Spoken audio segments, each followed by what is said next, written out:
મકર સંક્રાંતિ પર્વ નિમિત્તે પક્ષીઓની સુરક્ષા અને માનવતા જાગૃત કરવા માટે તારીખ 10 જાન્યુઆરીથી 20 જાન્યુઆરી દરમિયાન ચલાવવામાં આવી રહેલા કરુણા અભિયાન અંતર્ગત ઉમરવાડા ગામે સફરજનના નિવાસસ્થાને ઘાયલ પક્ષીઓ માટે પ્રાથમિક સારવાર અને કલેક્શન કેમ્પનું આયોજન કરવામાં આવ્યું હતું. આ કેમ્પમાં તાલુકા પંચાયતના સભ્ય સુરેખાબેન વસાવા, સામાજિક કાર્યકર જુનેદ પાંચભાયા, ઇમરાન ગંગાત, કરુણા અભિયાનના જીવદયા પ્રેમી શાહીન સૈયદ, દિનેશ દામોદર, ભાવેશ સાહેબ સહિત અનેક સેવાભાવી કાર્યકરો ઉપસ્થિત રહ્યા હતા. કાર્યક્રમ દરમિયાન લોકોએ ઘાયલ પક્ષીઓને સલામત રીતે બચાવવાની પ્રાથમિક સારવાર આપવાની અને યોગ્ય સારવાર કેન્દ્ર સુધી પહોંચાડવાની માહિતી મેળવી હતી. અભિયાન અંતર્ગત લોકોને અપીલ કરવામાં આવી હતી કે ફક્ત ઉત્તરાયણના દિવસે જ પતંગ ચગાવો, વૃક્ષો તેમજ ઇલેક્ટ્રિક અને ટેલિફોનિક લાઇનથી દૂર પતંગ ચગાવો, ચાઇનીઝ સેનિથિંગ કે કાચા પાયેલી દોરીનો ઉપયોગ ન કરવો તથા ઘાયલ પક્ષીને તરત જ નજીકના બચાવ કેન્દ્રએ પહોંચાડવો.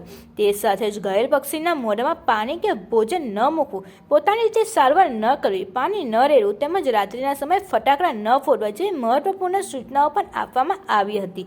ઘાયલ પક્ષી માટે Karuna helpline WhatsApp number 8320002000 toll free number 1962 તથા વન વિભાગ હેલ્પલાઇન નંબર 1926 પર સંપર્ક કરવાની માહિતી પણ લોકો સુધી પહોંચાડવામાં આવી હતી. આ સમગ્ર અભિયાનનો મુખ્ય હેતુ ઉત્તરાયણ પર્વની આનંદ સાથે કરુણા અને જવાબદારીના ભાવ સાથે ઉજવવાનો છે, જેથી પર્યાવરણ અને પક્ષીઓની સુરક્ષા સુનિશ્ચિત થઈ શકે.